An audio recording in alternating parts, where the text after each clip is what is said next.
السلام علیکم ورحمۃ اللہ وبرکاتہ۔ الحمد للہ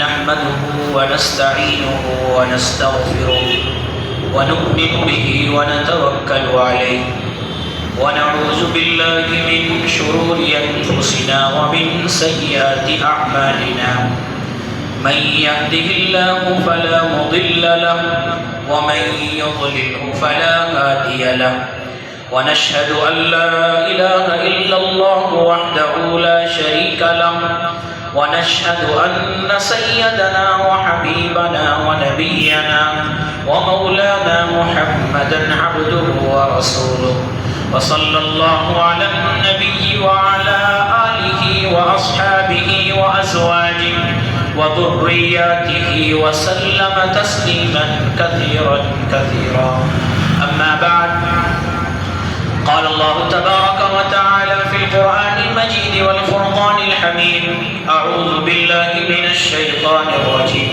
بسم الله الرحمن الرحيم، قل إن كنتم تحبون الله فاتبعوني يحببكم الله ويغفر لكم ذنوبكم والله غفور رحيم.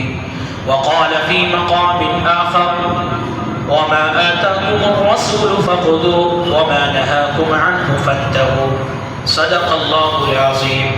وقال النبي صلى الله تعالى عليه وسلم: كل أمتي يدخلون الجنة إلا من أبى. قيل: يا رسول الله من أبى؟ قال: من أطاعني دخل الجنة ومن عصاني فقد أبى، أو كما قال عليه الصلاة والسلام. اللہ رب العزت کا انتہائی احسان و کرم ہے کہ اس نے ہم سب کو اپنی عبادت کے واسطے جمع فرمایا اور کچھ کہنے کی اور سننے کی توفیق عطا فرمائی۔ اللہ سے دعا ہے کہ جو کچھ کہا جائے سنا جائے، اللہ ہم سب کو اس کو اپنی زندگی میں لانے کی اور اس پر عمل کرنے کی توفیق عطا فرمائے۔ ذی الحجہ کا مہینہ کے آخری ایام چل رہے ہیں۔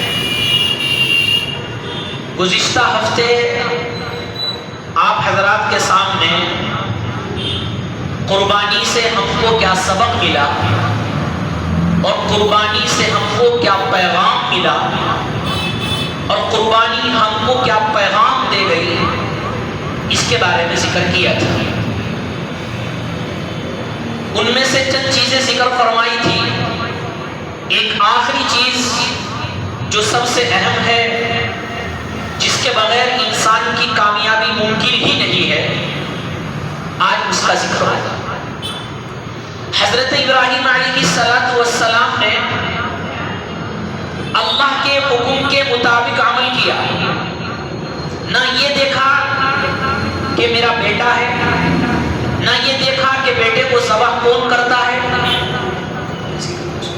نہ یہ دیکھا کہ بیٹے کو ذبح کرنا تو جائز ہی نہیں ہوتا، لیکن اللہ کا حکم تھا، اللہ کے حکم کے آگے ساری چیز قربان کر دی۔ معلوم یہ ہوا کہ اللہ کے حکم اور اللہ کی فرما برداری اور اس کے رسول صلی اللہ علیہ وسلم کی اطاعت سب سے پہلے ہے۔ ہماری عقل وہاں پر جا رہی ہے یا نہیں جا رہی ہے؟ ہماری عقل اس کو گوارا کر رہی ہے یا نہیں کر رہی ہے؟ ہمارا ذہن اس طرف جا رہا ہے یا نہیں جا رہا ہے؟ ہماری عقل تیار ہو رہی ہے یا نہیں ہو رہی ہے؟ لیکن جب ہمیں اللہ کا حکم مل جاتا ہے تو ایمان کا تقاضا یہ ہے کہ اس پر عمل کریں۔ ابراہیم علیہ السلام چاہتے تو سوال کر سکتے ہیں، اللہ بیٹے کو کون ذبح کرتا ہے؟ کہہ سکتے تھے اللہ جانوروں کو ذبح کیا جاتا ہے، قربانی کے اور طریقے ہیں، اللہ تیرے سامنے عبادت کرنا چاہوں تو کر سکتا ہوں، اللہ بیٹے کو ذبح کرنے کا تو کوئی مسائل ہی نہیں ہے، جب تو نے بیٹا دیا ہے تو ذبح کرنے کا حکم کیوں دے رہا ہے؟ اپنی عقل کی باتیں چلا سکتے تھے، اپنا دماغ چلا سکتے تھے، اپنا ذہن چلا سکتے تھے، لیکن نہیں، کیوں؟ اس لیے کہ اللہ کا حکم آ گیا، اللہ نے فرمایا، اللہ نے حکم کر دیا، سوچا، نہ اپنی خواہشات کی طرف ذہن دیا، نہ ذہن کی طرف دماغ لڑایا، نہ عقل لڑائی، نہ سوال کیا، بس اللہ کا حکم آیا اور اس کو کرنے کو تیار ہو گئے۔ یہ انسانوں کے لیے پیغام ہے کہ جب اللہ کا حکم آ جائے وہ ذہنوں میں آئے یا نہ آئے، عقلوں میں آئے یا نہ آئے، اس کو ماننا ضروری ہوتا ہے۔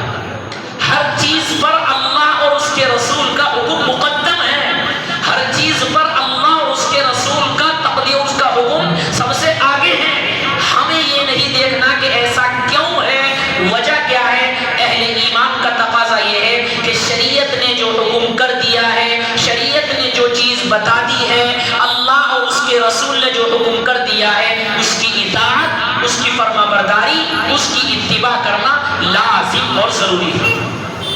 جہنمی لوگ جب جہنم میں جائیں گے تو وہ تمنا کریں گے، کیا تمنا کریں گے؟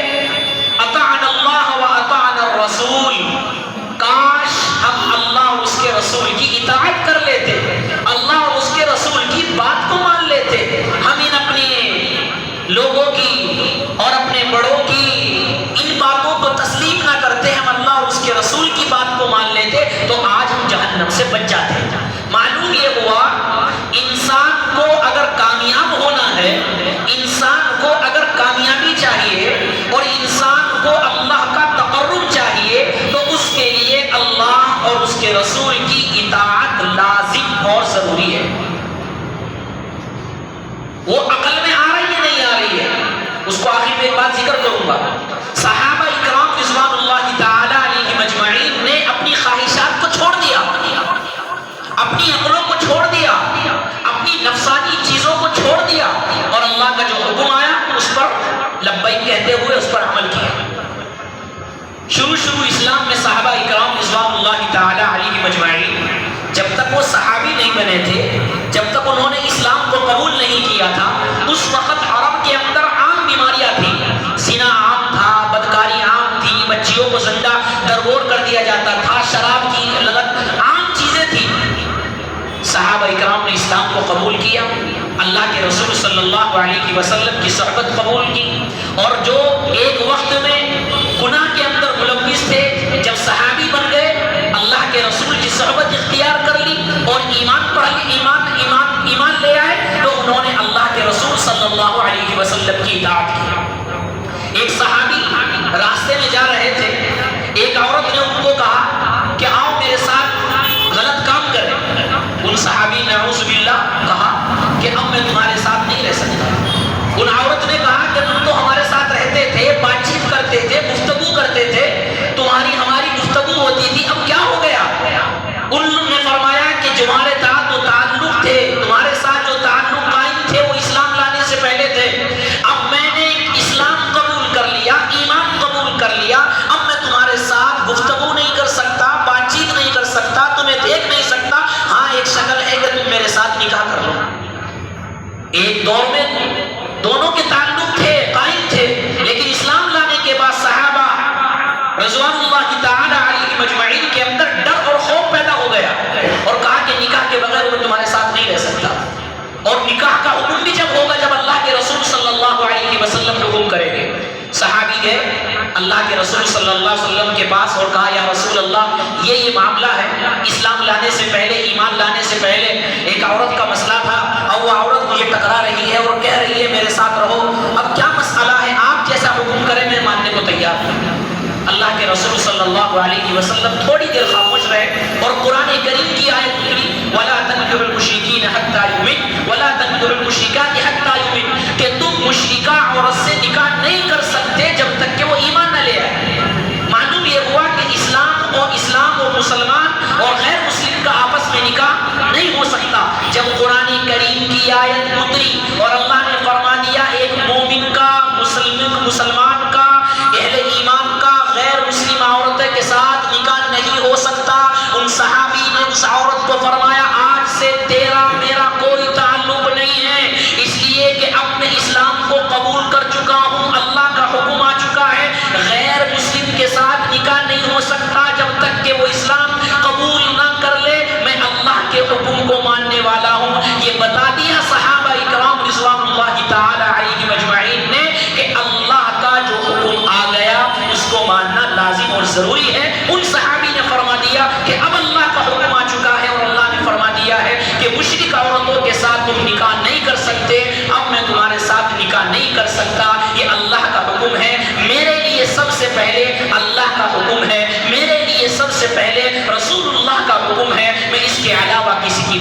تسلیم نہیں کرتا. یہ صحابہ اکرام رضوان اللہ تعالی علیہم اجمعین نے اللہ اور اس کے رسول صلی اللہ علیہ وسلم کی اطاعت کیسے ہوتی ہے, فرما برداری کیسے ہوتی ہے, اتباع کیسے ہوتی ہے, اس کے بارے میں ذکر کیا. حضرت عمر رضی اللہ تعالی عنہ جلیل القدر صحابی ہے,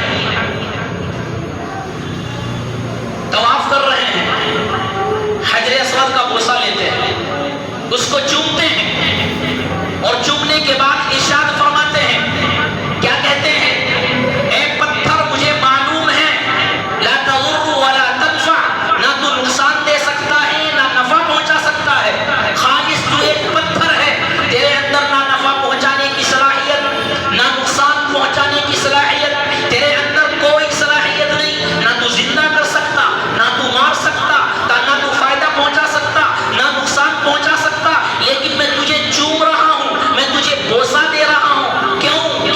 اس لیے کہ میں نے آقا نامدار صلی اللہ علیہ وسلم کو تجھے بوسہ دیتے ہوئے دیکھا ہے. میرے آقا صلی اللہ علیہ وسلم نے تجھے بوسہ دیا ہے, تیرا بوسہ لیا ہے, میں آپ کی اطاعت کرتے ہوئے اور رسول اللہ صلی اللہ علیہ وسلم کی فرما برداری کرتے ہوئے تجھے چوم رہا ہوں, تجھے بوسہ دے رہا ہوں. یہ میں نبی کی اتباع کر رہا ہوں, نبی کی اطاعت کر رہا ہوں, نبی کی فرما برداری کر رہا ہوں. انہوں نے یہ نہیں کہا کہ پتھر کو چومنے سے کیا ہوگا, نہیں, انہوں نے نہیں کہا کہ پتھر تو کچھ کر ہی نہیں سکتا ہے, اس کا پتھر کا کیا مسئلہ ہے, یہ تو کچھ بھی نہیں فائدہ پہنچا سکتا, نقصان نہیں پہنچا سکتا, چومنے سے کیا فائدہ ہوگا, یہ نہیں کہا, عقل نہیں لڑائی, بلکہ کیا فرمایا کہ آقا نامدار صلی اللہ علیہ وسلم نے بوسہ دیا اس لیے میں بھی بوسہ دے رہا ہوں. یہ اطاعت ہے, یہ فرما برداری ہے. اور رمل کر رہے ہیں طواف کے درمیان, اکڑ کر چل رہے ہیں, اور کہا حضرت عمر رضی اللہ تعالی عنہ نے, رمل اس دور میں تھا جس وقت آقا نامدار صلی اللہ علیہ وسلم اور بہت سے انصاری صحابہ مدینہ سے مکہ آئے. جو طواف کرنے لگے تو مشرکین مکہ نے کہا کہ ان کو مدینے کے بخار نے کمزور کر دیا, مدینے کے بخار نے کمزور کر دیا. جب رسول اللہ صلی اللہ علیہ وسلم کو یہ بات پتہ چلی کہ کفار اور مشرکین یہ کہہ رہے ہیں کہ مدینہ والے کمزور ہو گئے, مدینہ والے نحیف ہو گئے, مدینہ کی بخار نے, مدینہ کی آب و ہوا نے, مدینے کے موسم نے ان کو کمزور کر دیا, تو رسول اللہ صلی اللہ علیہ وسلم نے صحابہ کو حکم کیا کہ تم طواف کے دوران رمل کر کے چلو, اکڑ کر چلو, سینہ تان کر چلو. کیوں؟ تاکہ مشرکین کو پتہ چل جائے, کفار کو معلوم ہو جائے کہ مسلمانوں کے اندر بہادری اب بھی ہے, شجاعت ہے, بہادری ہے, طاقت ہے, ہمت ہے, حوصلہ ہے, ہر طرح کی جرأت ان کے اندر موجود ہے, تاکہ کفار کو تمہارا دبدبہ نظر آئے, کفار کے اندر تمہارا رعب پیدا ہو. یہ رسول اللہ صلی اللہ علیہ وسلم نے حکم دیا تھا. حضرت عمر رضی اللہ تعالی عنہ رمل کر رہے اور کہہ رہے مجھے پتا ہے اس رمل سے کچھ ہونے والا نہیں ہے, لیکن کیا کہا, لیکن اللہ کے رسول صلی اللہ علیہ وسلم نے کر کے دکھایا ہے, اللہ کے رسول نے حکم کیا ہے. اب اللہ کے رسول کا حکم ہے, اللہ کے رسول نے خود بھی کیا ہے, صحابہ کو بھی حکم کہا ہے, اس لیے میں اللہ کے رسول صلی اللہ علیہ وسلم کی اطاعت اور فرما برداری کر رہا ہوں اور آپ کے حکم کے مطابق عمل کر رہا ہوں. معلوم یہ ہوا کہ زندگی کا مقصد اللہ اور اس کے رسول کی اطاعت ہے. یہ حکم کیوں ہے نہیں ہونا چاہیے, سمجھ میں نہیں آ رہا ہے. انسان اس کو چھوڑ دے, بس اللہ نے فرما دیا اس پر لبیک کہے, اللہ کے رسول نے فرما دیا اس پر لبیک کہے. یہی ایمان والے کا تقاضا ہے, اور یہی ایمان والے کی پہچان ہے, اور یہی سچے پکے مسلمان ہونے کی علامت ہے. قرآن مقدس میں اللہ رب العزت نے ارشاد فرمایا وَمَا كَانَ لِلْمُؤْمِنِ وَلَا مُؤْمِنَةٍ إِذَا قَضَى اللَّهُ أَمْرًا أَن يَكُونَ لَهُمُ الْخِيَرَةُ مِنْ أَمْرِهِمْ, کہ اللہ اور اس کا رسول جو حکم کر دے اس کو ماننا لازم اور ضروری ہے, چاہے مومن ہو چاہے مومنہ ہو, چاہے مرد ہو یا عورت ہو. جو مرد مسلمان ہو, جو عورت مسلم ہو, ان کے لیے لازم ضروری ہے کہ اللہ کا جو حکم آ گیا, رسول کا جو حکم آ گیا, اس پر اپنی جسم کو, اپنی جان کو, اپنی خواہشات کو قربان کر دے اور اس پر لبیک کہتے ہوئے عمل کرے. یہی سچے پکے مسلمان ہونے کی علامت ہے. یہ میں نے اللہ رب العزت نے قرآن مقدس میں ذکر کیا, اور صحابہ نے اس پر عمل کر کے دکھایا کہ اللہ کے رسول صلی اللہ علیہ وسلم کی اطاعت کیسے ہوتی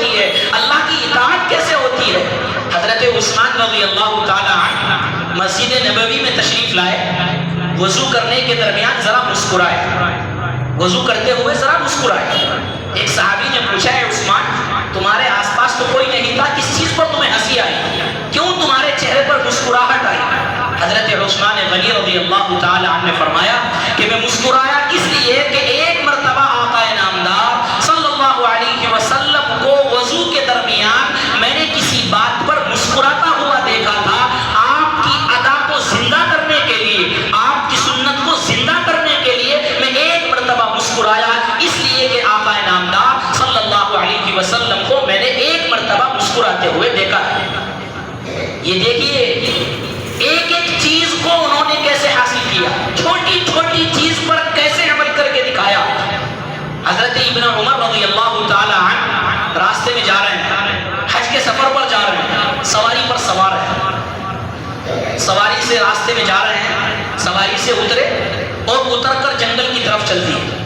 تھوڑی دیر بیٹھے، کچھ بھی نہیں کیا، قضائے حاجت پیشاب وغیرہ کچھ نہیں کیا، تھوڑی دیر بیٹھے اور واپس آ کر چل دیے۔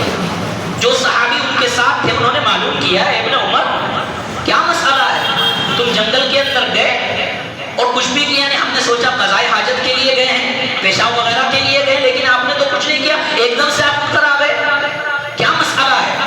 ابن عمر رضی اللہ تعالی عنہ نے فرمایا کہ ایک مرتبہ میں آقا نامدار صلی اللہ علیہ وسلم کے ساتھ یہاں سے جا رہا تھا، آقا نامدار صلی اللہ علیہ وسلم قضائے حاجت کے لیے یہاں پر رکے تھے، قضائے حاجت کے لیے اس جگہ پر رکے تھے، تو میں نے سوچا کہ آپ کی ادا پر عمل کر لوں، قضائے حاجت اگرچہ میری نہیں آ رہی ہے لیکن آپ کی ادا پر عمل کر لوں، میں ذرا ایک سیکنڈ کو بیٹھ کر آپ کی ادا پر عمل کر لوں، ایک سیکنڈ بیٹھ کے آپ کی ادا پر عمل کر لیا۔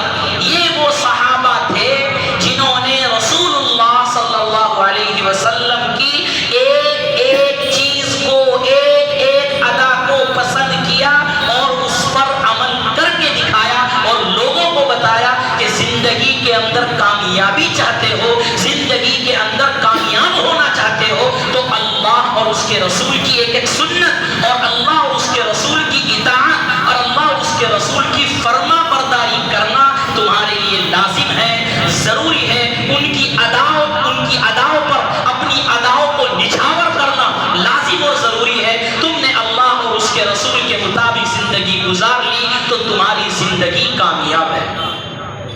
یہ صحابہ اکرام رضوان اللہ تعالی علیہ مجمعین نے عمل کیا۔ ایک صحابی ہے ابن خریم اسعدی رضی اللہ عنہ، راستے میں جا رہے ہیں، اللہ کے رسول صلی اللہ علیہ وسلم نے کہا نعم الرجل خریم اسعدی، خریم اسعدی بہت اچھا آدمی ہے بشرطے کہ وہ اپنے بال کٹا دے۔ ان کے بال بہت بڑے تھے، بہت زیادہ بڑے ہوئے تھے اور ان کے ٹخنے یعنی ان کی شلوار جو ہے وہ ٹخنوں سے نیچے جا رہی تھی۔ رسول اللہ صلی اللہ علیہ وسلم نے فرمایا خریم اسعدی بہت اچھے آدمی ہیں، بس وہ اپنے بال کٹا دے اور اپنی شلوار کو ٹخنوں سے اوپر کر لے، یقین وہ بہت اچھے آدمی ہیں۔ جب خریم اسعدی کو یہ بات پتہ چلی کہ اللہ کے رسول صلی اللہ علیہ وسلم نے ارشاد فرمایا تو فوراً اپنے سر کے بال کو کٹا دیا اور فوراً اپنی جو شلوار تھی جو نیچے آ رہی تھی اس کو کاٹ دیا اور یہ کہا کہ میں زندگی میں اپنی شلوار کو ٹخنوں سے نیچے نہیں کروں گا، اپنے بال کبھی نہیں بڑھاؤں گا، اس لیے کہ میرے آقا ناراض ہوئے ہیں، اس لیے کہ میرے آقا ناراض ہوئے ہیں۔ ناراضگی پر رسول اللہ صلی اللہ علیہ وسلم کی اس عمل پر ناراضگی ظاہر ہوئی، اس عمل کو ترک کر دیا کس نے؟ صحابہ اکرام رضوان اللہ تعالی علیہم اجمعین۔ انہوں نے بتایا کہ اصل زندگی یہی ہے کہ تم اللہ اور اس کے رسول کی اطاعت کرو، اصل زندگی یہی ہے تم اللہ اور اس کے رسول کی فرما برداری کرو۔ ایک صحابی ہے حضرت جلیبیب رضی اللہ عنہ، جلیبیب مسلم اور صحیح بخاری کے اندر تمام کتب کے اندر ان کا تذکرہ آتا ہے، رنگ کے اعتبار سے بہت کالے تھے جلیبیب رضی اللہ عنہ، رنگ کے اعتبار سے بھی کالے تھے، مال و دولت بھی کچھ نہیں تھی، فقر و فاقہ تھا، کپڑے بھی پرانے پہن کے رکھتے تھے اور ہاتھ وغیرہ میں ان کے اندر بھی پھٹن تھی، لیکن اللہ کے رسول صلی اللہ علیہ وسلم کی صحبت میں بیٹھتے تھے، آپ کی مجلس میں آتے تھے۔ ایک مرتبہ اللہ کے نبی صلی اللہ علیہ وسلم نے فرمایا یا جلیبیب الا تتزوج، اے جلیبیب تم نے شادی نہیں کی، تم نے نکاح نہیں کیا؟ حضرت جلیبیب رضی اللہ تعالی عنہ نے فرمایا یا رسول اللہ مجھے کون اپنی لڑکی دے گا، مجھ سے کون نکاح کرے گا؟ میری صورت بھی اتنی اچھی نہیں ہے، میں اتنا بڑا عہدے دار بھی نہیں ہوں، میرا خاندان بھی اتنا بڑا نہیں ہے، میرے پاس مال و دولت بھی نہیں ہے، میرے پاس فقر و فاقہ ہے، کپڑے بھی میرے پرانے ہیں، میرا جسم بھی اتنا اچھا نہیں، مجھے کون لڑکی دے گا؟ پھر پوچھا ہے جلیبیب شادی کرے گا؟ یا رسول اللہ کون لڑکی دے گا؟ تیسری مرتبہ پھر پوچھا اے جلیبیب شادی کرو گے؟ یا رسول اللہ جیسا آپ کا حکم ہے میں کر دوں گا۔ اللہ کے رسول صلی اللہ علیہ وسلم نے کہا کہ فلاں انصاری عورت کے گھر جاؤ اور پیغام دو نکاح کا کہ میں آپ کی لڑکی سے نکاح کرنا چاہتا ہوں۔ حضرت جلیبیب رضی اللہ عنہ خود گئے انصاری صحابہ کے یہاں، اندر سے والد صحابہ نے پوچھا کون؟ فرمایا جلیبیب۔ کہ کس لیے آئے ہو؟ کہ اللہ کے رسول نے سب سے پہلے سلام کہا ہے، آپ کو سلام کہا ہے۔ سلام سن کر وہ رونے لگے، خوش ہو گئے، اللہ کے نبی نے ہمیں سلام کہا ہے، ہمارے لیے کتنی اچھی بات ہے، خوش بختی کی علامت ہے، ہمارے لیے سعادت مندی ہے کہ اللہ کے رسول نے ہمیں سلام کہا ہے۔ پوچھا کس لیے آئے ہو، کیا مسئلہ ہے؟ چنانچہ انہوں نے کہا کہ اللہ کے رسول صلی اللہ علیہ وسلم نے حکم کیا ہے آپ کے یہاں کوئی لڑکی ہے، آپ کی بیٹی ہے، آپ اس لڑکی کا بیٹی کا نکاح میرے ساتھ کر دیں۔ والد صاحب نے کہا کہ ذرا ٹھہرو میں ان کی والدہ سے معلوم کر لیتا ہوں کیا مسئلہ ہے۔ اندر گئے، والدہ سے معلوم کیا کہ اے فلاں فلاں ہے، فلاں صحابی ہے، اس طرح آئے ہیں، یہ بات کہہ رہے ہیں۔ ان کی والدہ انکار کرنے لگی، والدہ انکار کرنے لگی، برابر میں بیٹی کھڑی ہوئی تھی۔ جب اس نے یہ سنا کہ پیغام جلیبیب کا نہیں ہے، پیغام نبی کا ہے، پیغام اس صحابی کا نہیں ہے، حکم نبی کا ہے، اس عورت نے اپنی والدہ سے کہا اتردون علی رسول اللہ امرہ، اے اماں جان، اے والد محترم، اے والدہ، اللہ کے رسول صلی اللہ علیہ وسلم کے حکم کو ٹکرا رہے ہو۔ اللہ کے رسول نے پیغام بھیجا ہے، اللہ کے رسول نے نکاح کا پیغام بھیجا ہے، مجھے ان کے سپرد کر دیجئے، وہ مجھے ضائع نہیں کرے گے۔ یہ وہ صحابیہ کا عمل دیکھیے کہ اللہ کے رسول صلی اللہ علیہ وسلم کا حکم سننے کے بعد ان کے دل کے اندر کیسا جذبہ پیدا ہوا کہ شادی کرنے کو تیار ہو گئے۔ حالانکہ رنگ کے اعتبار سے بھی کالے، جسم کے اعتبار سے بھی کالے، پر پھٹے پرانے کپڑے ہیں، فقر و فاقہ ہے، گھر بھی اپنا نہیں ہے، کچھ بھی نہیں ہے، لیکن اللہ کے نبی صلی اللہ علیہ وسلم کا حکم آیا تو وہ عورت خود تیار ہو گئی، وہ صحابیہ خود تیار ہو گئی۔ چنانچہ ان کو بتایا گیا، پیغام دے دیا گیا کہ راضی ہو گئے، اور رسول اللہ صلی اللہ علیہ وسلم کو حکم کر دو کہ نکاح کے لیے ہم تیار ہیں۔ حضرت جلیبیب رضی اللہ تعالی عنہ جاتے ہیں اور اللہ کے نبی کو پیغام دیتے ہیں یا رسول اللہ، اندر سے آواز آ گئی اور بیٹی راضی ہو گئی، اور بیٹی نے کہہ دیا کہ جب اللہ کے رسول کا حکم ہے میں اس کو ٹال نہیں سکتی، میرے آقا مجھے ضائع نہیں کریں گے، میرے آقا جہاں چاہے میری شادی کرا دے، اس نے کہہ دیا ہے۔ رسول اللہ صلی اللہ علیہ وسلم بہت خوش ہوئے اور دعا دی، اے صب الخیر صبا، اے اللہ ان کے گھروں کے اندر برکتیں لا، اے اللہ ان کے رزق کے اندر برکتیں لا۔ انہوں نے میرے حکم کی اتنی لاج رکھی، میرے حکم کی اتنی بڑی اطاعت کی، میرے حکم کو آگے رکھا کہ شادی کے لیے تیار ہو گئی، اور شادی کے لیے اس نے انکار کی بجائے اقرار کر لیا۔ میرے حکم کی وجہ سے، میری محبت کی وجہ سے، میری اطاعت کی وجہ سے، میری فرما برداری کی وجہ سے، میرے حکم کو مان کر اے اللہ انہوں نے اقرار کر لیا ہے۔ دعا کی اللہ ان کے رزق میں بھی برکت دے، اللہ ان کے مال میں بھی برکت دے، اللہ ان کے گھر میں بھی وسعت دے۔ بہت ساری دعائیں رسول اللہ صلی اللہ علیہ وسلم نے دی، چنانچہ کتابوں کے اندر بیان کیا گیا ہے، اور راوی خود بیان کرتے ہیں جب ان کی شادی ہو گئی، نکاح ہو گیا، سب کچھ ہو گیا، حضرت جلیبیب رضی اللہ تعالی عنہ ایک جنگ میں شہید ہو گئے۔ اللہ کے رسول صلی اللہ علیہ وسلم نے خود اپنے ہاتھوں سے ان کو قبر کے اندر رکھا، اور راوی بیان کرتا ہے کہ ایک وقت تو وہ تھا کہ جلیبیب اور ان کے گھر میں کھانے کے لیے کچھ نہیں تھا، پہننے کے لیے کچھ نہیں تھا، ایک وقت وہ آیا اکثر نفقہ کہ مدینہ کے اندر ان سے زیادہ مالدار کوئی نہیں تھا، مدینہ کے اندر ان سے زیادہ مالدار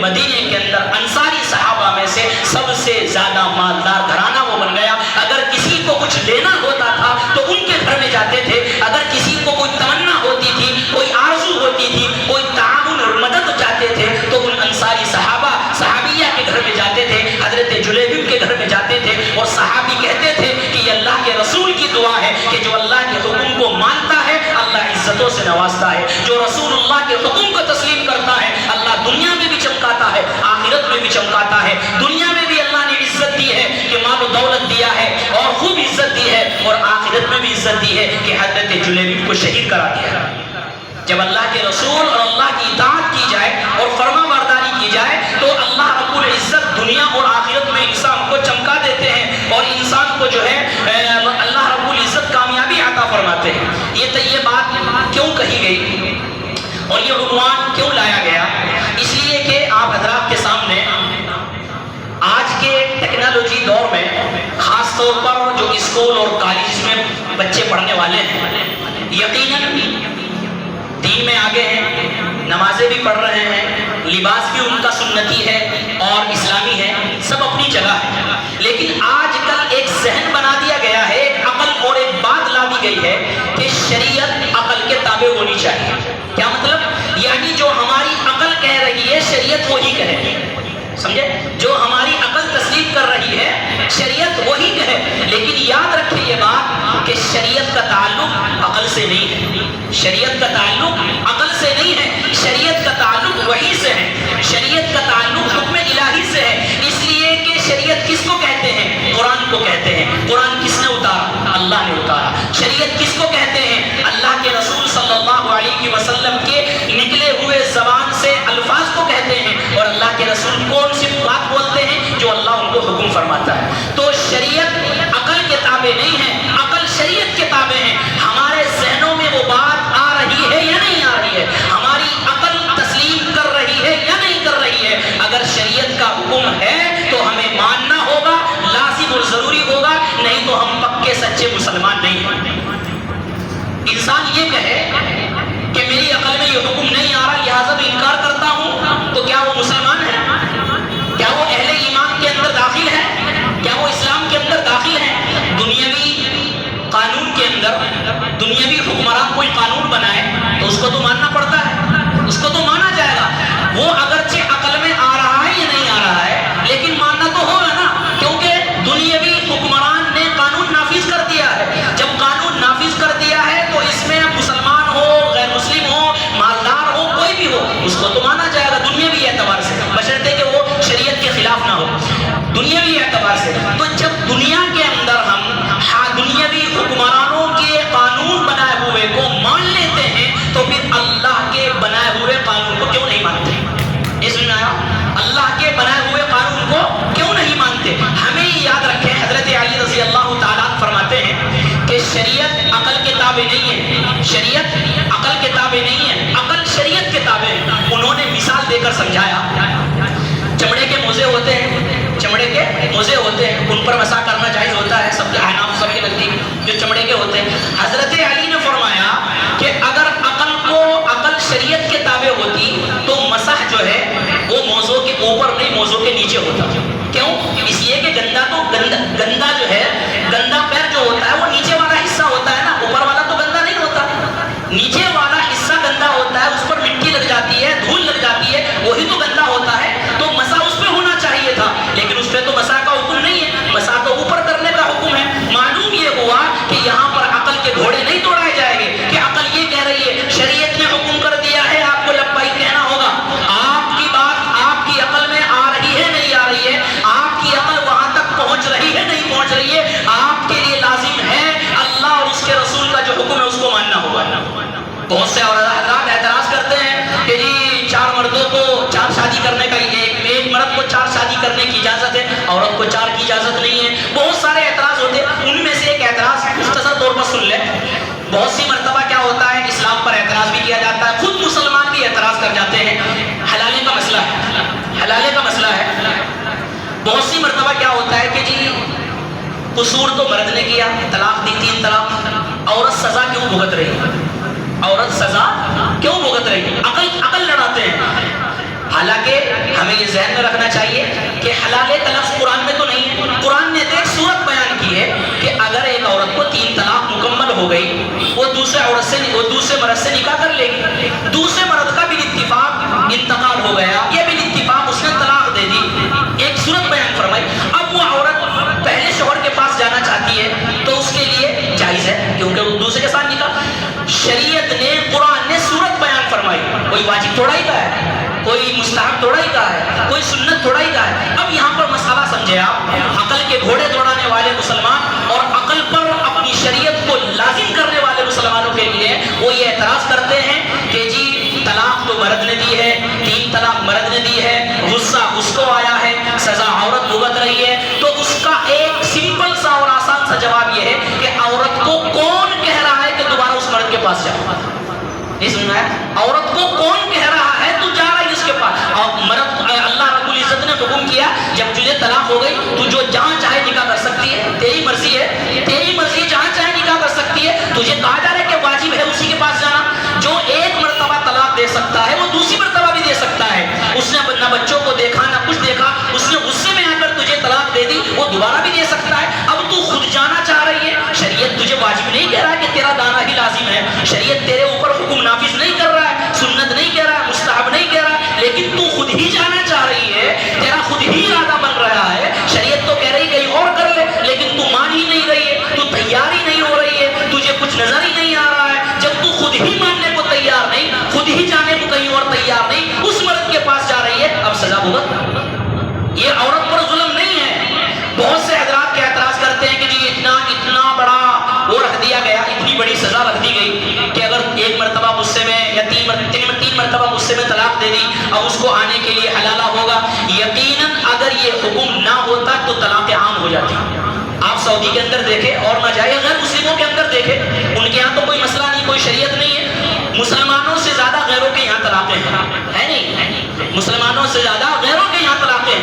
اگر یہ مسئلہ ختم کر دیا جاتا اور طلاق کے بعد دوبارہ نکاح کرنے کا حکم ہو جاتا, پھر تو طلاقیں اتنی عام ہو جاتی کہ عورت کو ایک کھلونا بنا دیا جاتا, عورت کو ایک کھلونا بنا دیا جاتا. لیکن جب انسان کو یہ ڈر, یہ خوف رہے گا کہ اگر تو نے ایسا کر دیا تو یہ عورت تیرے پاس نہیں آئے گی, اگر آئے گی تو ایسا ہوگا, اس کے ذہن میں ڈر رہے گا, اس کے ذہن میں خوف رہے گا. کیونکہ مرد ہر چیز برداشت کر سکتا ہے عورت کی, لیکن دوسرے مرد کے ساتھ اس کے تعلق کو اس کو برداشت نہیں کر سکتا. جب یہ چیز اس کے اندر ہوگی تو وہ طلاق دیتے ہوئے ڈرے گا, وہ اپنی زبان سے کچے الفاظ بولتے ہوئے ڈرے گا. اس میں اس حکم کے اندر عورت کو عزت دی گئی ہے. اگر یہ حکم نہ ہوتا عورت کو کھلونا بنا دیا جاتا اور جب چاہے انسان طلاق دے دیتا, جب چاہے نکاح کر لیتا, زندگی کھلواڑ بن جاتی, شریعت کو کھلواڑ بنا دیا جاتا. یہ حکم لا دیا گیا ہے. بہرحال آج کا مسئلہ یہ ہے, جو بتانے کا مقصد ہے کہ ہمیں اپنی شریعت کو عقل کے مطابق لے کر نہیں چلنی. وہ حکم ہماری عقل میں آ رہا ہے یا نہیں آ رہا ہے, ہمارے ذہن اس کو گوارا کر رہا ہے نہیں کر رہا ہے, ہمیں اس پر لبیک کہنا ہے, ہمیں اس کو ماننا ہے. اللہ اور اس کا رسول کے حکم ہیں, وہ کیوں ہے, کیا ہے, اللہ جانے, رسول جانے, ہمیں حکم ہے اس پر لبیک کہنے کا. یہ ہر مسلمان کا ایمان ہونا چاہیے, ہر مسلمانوں کا ذہن ہونا چاہیے. اسی طرح بہت سی مرتبہ اعتراض کیا جاتا ہے حضرت عائشہ رضی اللہ عنہا پر کہ آپ کی کم عمری میں کہ آپ کا نکاح ہو گیا, لیکن اس کا بہت تفصیلی جواب انشاءاللہ پھر کسی عنوان پر اس کا جواب دیا جائے گا. اللہ تعالیٰ عمل کی توفیق عطا فرمائے.